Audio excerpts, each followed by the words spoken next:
It was the summer of 2002, and Kimberly and I were looking for a place to live. We had been married about a year, and we were making a transition. We were moving from one place to another. We were moving from one city to another a few hours apart. And as with any move, we all know that the things all have to line up in just the right way. And we always have to determine, okay, which one do we do first? Well, we were moving because I had gotten into and was going to begin seminary down in Southern California. Kimberly had just secured a job in the area, and so we determined, well, it's time to find the place to live. We now know where would make sense to live, so let's start looking. We did. We went down on a Saturday. We only had a couple weeks to find the place. The time frames are always tight in these things, as you know. We went down on a Saturday, and we started driving around the corridor, or the area where we knew we needed to find a place to live. And we looked through rental listings, and we looked online, and we called people, and we followed up in all the ways that we always do, trying to find an apartment or a condo or something to rent. And we called lots of places, visited lots of places. And by the afternoon, we had very little to show for our effort. And we were discouraged. We were frustrated. Dare I say we were very hopeless at that point. We turned into a parking lot, and we pulled out a map of the area and looked at where we had been and where we needed to go and just wondered what to do. And a woman came up to us in the parking lot, and she said, "You look like you're looking for something. Can I help you find something?" And we told her our problem, and she said, "Well, I'm a real estate agent. Can I help you?" We said, "Well, of course you can help us." Long story short, the next weekend we met her down there, and she took us to various places to live, and we ended up renting one of them. And we just kept saying, "You are an answer to our prayers." And we always said that that place was God's gift to us. He answered our prayers. A few years later, I had finished school, and we were expecting another change very soon, but we didn't know when. We knew it could be quick, or it could be a while. We didn't quite know. I came home one day I was working at the church. Kimberly still had the same job. And I came home one day and found a note on our door of this beloved place that said, "You have 30 days to move out." And we're like, "Hey, wait a minute. We're like loving Jesus, and we're faithful, and this place is a gift from God, and we've kept it up, and we know the landlord personally, and we have all these things going for us." Still 30 days, and we had to get out. And we just wondered, what is going on? I mean, it was early fall. All the students in all the colleges around the area had just come back and rented every possible place nearby. Kimberly was out of the country on a business trip at the time, and she had just left. I'm wondering, well, what are we going to do? How do we manage? Where do we go in 30 days? I hate when things don't go like I expect they'll go. And yes, that drove me nuts. You've been there too, I take it. Yeah. When things don't match up to what we expect, it can be so frustrating. It is so debilitating. It is so discouraging because what we thought was going to happen is not happening, and now we're discouraged. We doubt, we wonder, we second guess everything because we don't know what to do. So what do we end up doing? Well, I mean, we do lots of things. I mean, do we just try harder and force it to happen? Or do we compromise and we just let something lesser happen? Do we give up and go another route and just try something else? Do we just let that dream die and decide, well, I guess that's done, let's go another direction? The good thing is, I'm not alone, and you're not alone. Our best friend Moses, who we've been getting to know a lot the last few weeks, he was stuck in a situation where things were not going as he expected they would go. We've gotten to know Moses as the one who has encountered God, who has heard God, who has taken steps based on what God said. And so many times, some things have worked, but Moses got to a point where things were not working out. They weren't going as he expected. And it even seemed to get to the point where Moses was just ready to just say, I'm done. I'm out. Enough is enough. This is it. I can't do this anymore. And it was at that point that God taught Moses a few things about Moses and about himself that helped him when the things didn't make sense and when they didn't go as he expected. It was part of the conversation that Moses was having with God, this drawn-out conversation where Moses realizes these things. To know about God and ourselves when things aren't going like we expect. So, where did we leave off Moses? The last time we were talking with Moses and visiting Moses and seeing what Moses was up to, Moses was having this conversation with God, and Moses raised several questions. If you were with us last week, Moses raised several questions that were good questions about his situation. He asked, who am I to be doing this? Am I really the right person? He asked God, well, God, are you able to handle this? Are you big enough for this? And then he also asked, well, what's going to happen if it doesn't work? What happens if I fail at this? And after that, God gave him some signs, some miracles, some things to take to the people to bolster his story and their confidence that God was with them. And so here's what happens. So Moses takes all these things to the leaders of Israel, to all the people. He gathers them together and he says, this is what God has said is next for us. This is what's going to happen. He performed his miracles and it worked. Things went well. The people responded and said, yes, we're on your side. God is with us. Let's go to Pharaoh. God will redeem and release us from our enslavement. So with that endorsement, Moses is feeling pretty good. And so Moses and now Aaron, who are together, they go to Pharaoh and they say what God tells them to say to Pharaoh. To free my people, let us go into the desert and worship our God for several days. And it doesn't go very well. Pharaoh says, who is your God? And I don't think your God is coming to you so that I can let you go on vacation for a few days from your job. This is not how it's going to go. So Pharaoh says no, and Pharaoh increases the enslavement, the responsibilities, the workload of the people, and Moses and Aaron leave. The people catch wind of this, they hear what they're supposed to do, and so they try. They work harder. They work trying to fulfill the requests of Pharaoh and the requirements of Pharaoh. They try and it doesn't work. So the people get more and more frustrated because their workload is more, they can't do it. So the leaders of the people, they say, this isn't going to work. Let's rise up and take our problem directly to Pharaoh. Enough with Moses, enough with Aaron. They tried, but it didn't work. We're going to take matters into our own hands and go to Pharaoh. So they do. And they go to Pharaoh and they say, this is not allowed. This does not work. We cannot meet the requirements that you have for us. And Pharaoh says, so what? Get to work. And so they get released from Pharaoh. They're frustrated. They can't do this work. They know they can't. And who do they find right outside when they leave Pharaoh's palace? Moses and Aaron. And so they say to Moses and Aaron, what did you do to us? We tried and it didn't work. You are ruining our lives. And so they say, may God bring judgment on you, Moses and Aaron. And so Moses is like, well, wait a minute, what do I do about this? And so Moses goes directly to God, and Moses says, what have you done? You told me to do this, I did this, and then it happened this way. And he starts yelling at God because he's mad at God. We have total chaos.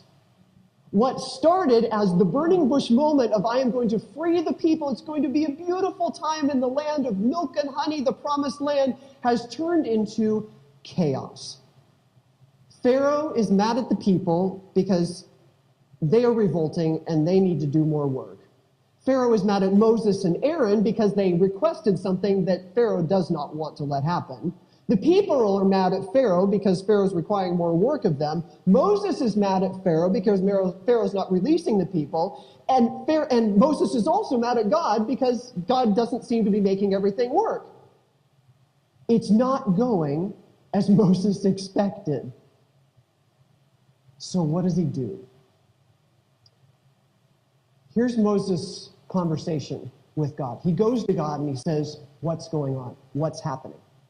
So here's what God says in response to Moses about this situation.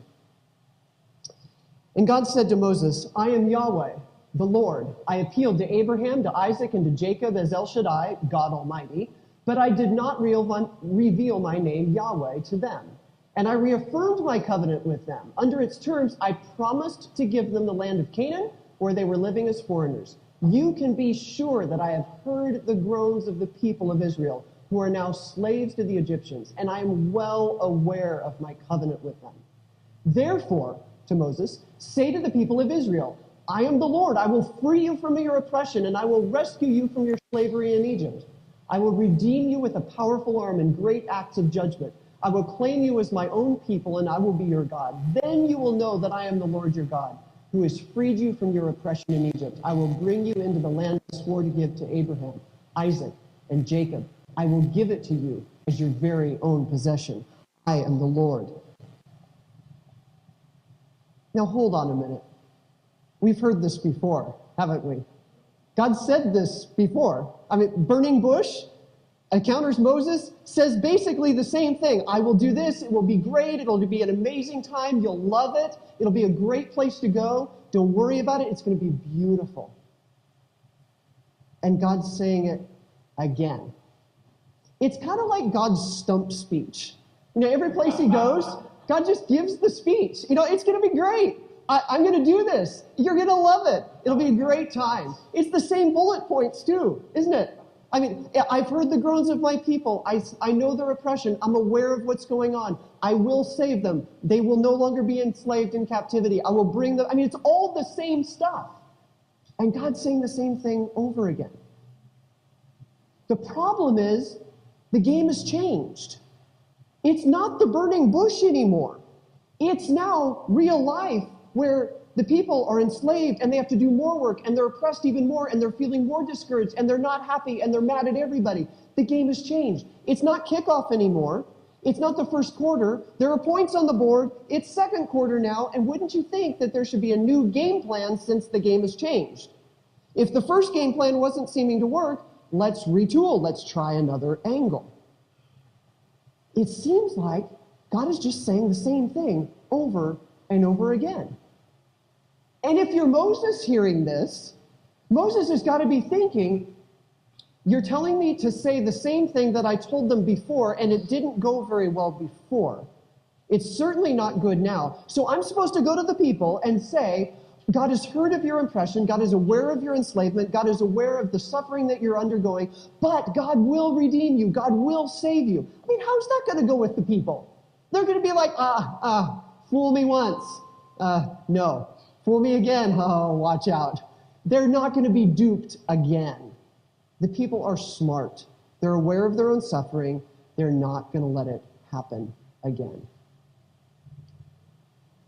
But God is not just saying the same thing again.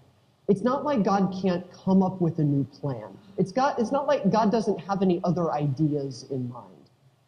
It's that God is sure that God will prevail. There are lots of people who say that they will prevail. We hear this all the time, don't we? We hear athletes say, I'm going to win. I will prevail. I will be victorious. We hear coaches say, our team is going to win this game, this tournament. We hear all kinds of political leaders in these days saying, I will be victorious. I will win the election. We hear parents say, we will win this. This will work. We will be victorious. We will prevail. Lots of people say this. But everybody doesn't prevail. God is sure that God will prevail. And that's why God is saying this again and again. This is God's plan. This is God's strategy. This is God's steps to take in order to get them there. And even though it doesn't seem to be working yet, God is still sure that God will prevail. And there are some things that I am very glad will prevail that are things from God. I am glad that peace will prevail. I am glad that justice will one day prevail. I am glad that love will prevail. I am glad that joy will prevail. I'm glad that some of these things that God is very much in charge of, both now and in eternity, these things do and will prevail. So what if we were sure that God will prevail?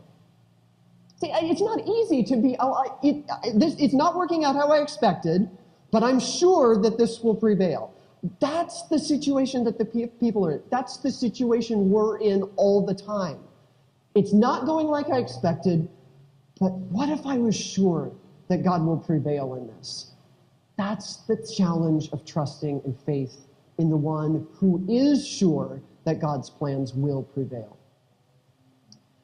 Now, Moses has a challenge ahead of him. He has a big challenge ahead of him. He knows the challenge that's coming. It's explained in this next section. So Moses told the people of Israel what the Lord had said, but they refused to listen anymore. They had become too discouraged by the brutality of their slavery. It's probably just like Moses expected, isn't it? The people are worn down. They've had enough. They thought it would work. It didn't work. They've tried on their own. They took matters into their own hands. It got worse. They're beaten down. They're discouraged. They don't know when it's going to happen. We all love for things to happen right now. We expect things will happen now. If we think that our world is immediate gratification, things must happen now, look at Moses' world. I mean, they didn't have phones in their pockets. They didn't have mobile order available to them for anything they wanted, but they still expected everything to happen now. They wanted God's promises to happen now. They wanted freedom from slavery now. They wanted freedom from oppression now. They wanted this life that God was promising, and they wanted it right now. And when it doesn't come now, what do we feel? We feel doubt. I mean, we feel discouragement. We feel, well, did I think the wrong thing? Did I put my hope in the wrong place? It's so easy to go there when things don't happen right now. But that's that middle ground that they were in. That's the place that they were. That's what they were dealing with. What if we could wait for God to make it happen? And what I mean is not just say, oh, I trust that God's going to make it happen someday. No, but to really trust deep inside, I will wait for God to make this happen. It's not easy. It goes against the grain. It's not the trend. People don't like to do this, and it's not what everybody else does. But what if I was able to wait for God to make this happen? I mean, if I'm sure, I mean, it makes sense, doesn't it? If I'm sure that God will prevail, then I should be able to wait for God to make that happen. It's logical. It makes sense. But it's hard. It's not that easy. It doesn't work that way. I mean, if we're sure, yes, I'm going to try to wait for God to make this happen. It's hard. It's difficult. But the more sure our faith and our heart and our lives and our experience and our support is in God can prevail, then maybe we can grow in being able to wait for God to make it happen. So where did we leave Moses? Well, Moses is angry at God for letting all this happen. Moses is yelling at God. Moses is frustrated because all this has happened. And so God responds to Moses. And we have one last little part where God responds to Moses and teaches Moses something about who God is and how God operates in a situation like this. So here's what God says to Moses.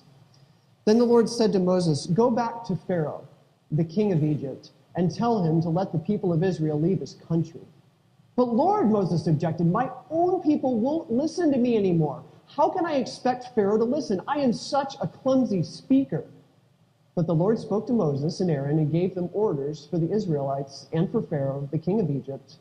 The Lord commanded Moses and Aaron to lead the people of Israel out of Egypt. We've heard something like this before, the middle part. Moses is like, God, I can't do it. I can't do it because I'm such a clumsy speaker. A few chapters earlier, Moses said the same sort of thing when he said, I'm not gifted as a speaker. I can't do this. And at that time, Moses was saying, well, I'm tongue-tied. The words just don't come out right. This time we get it again. Moses is like, I'm a clumsy speaker. But this time we have an asterisk in our Bibles. And we love asterisks and footnotes because they say, oh, wait a minute, there's something there. Open up any version of your Bible, pretty much any version you open has an asterisk or a thing here to indicate this is unusual. Literally what Moses says is, I have uncircumcised lips. Now that's weird. I mean, we don't talk about that very often, but what is it? I mean, we know what circumcision is the thing that men and boys did to set themselves apart as people of God. It was a physical sign that said, we are part of the people of God, and God is with us. For Moses to say, I have uncircumcised lips, he's saying that in some way his lips are not given to God. God is not with him. And when he speaks, there's some way in which God's power is not in those words. And without that power, God's plans are not going to be fulfilled. Moses knows he's missing something. There's something in his speech, something within his actions, something within his following God and following through with God's plan that he's just missing. And he's admitting it to God. So, no matter how hard we try, some things we can't make happen. We try hard, we speak as well as we can, we act as well as we can, we prepare the report as well as we can, we raise our kids as well as we do all the things as well as we can, but some things we can't make happen. And Moses is experiencing this, I'm trying, but I can't force it to happen. So what does God do? So God has this conversation with him, and this conversation is brilliant. It's like a sandwich, the simplest of sandwiches. There's bread, there's meat, and there's bread. God is the bread, Moses is the meat. God says, I want you to go to Pharaoh. Moses says, I can't. God says, go to Pharaoh. He's saying, Moses, I know that you can't. You have the lips that don't work. You have the words that can't make it happen. Moses isn't the one who can make it happen. What if we admit to God, I can't? Because on the outside, on either side, is God's plan that God is going to make happen, regardless of what we can or can't make happen. So when Kimberly and I received that notice on our door of, you got to be out in 30 days and you have no clue where you're going and no idea what you're going to do, we tried really hard to find a place to live. And of course, we did not end up homeless. We found a place. God provided a place for us, and it was a miracle. It was a place right in the spot that made so much sense and was another gift of God to make it happen. When things don't work out like we expect, what if we can do some of these things? What if we can actually be sure that God can prevail in this? That I can wait, even though it's really hard, and what if I can just admit, God, I can't, and I need you to come and accomplish this for me. This is the work of a God who loves to be involved in our lives day in and day out. This is a God who loves not only our eternity, but today, because God loves to be involved in who we are, what we do, and who we're becoming. Would you pray with me?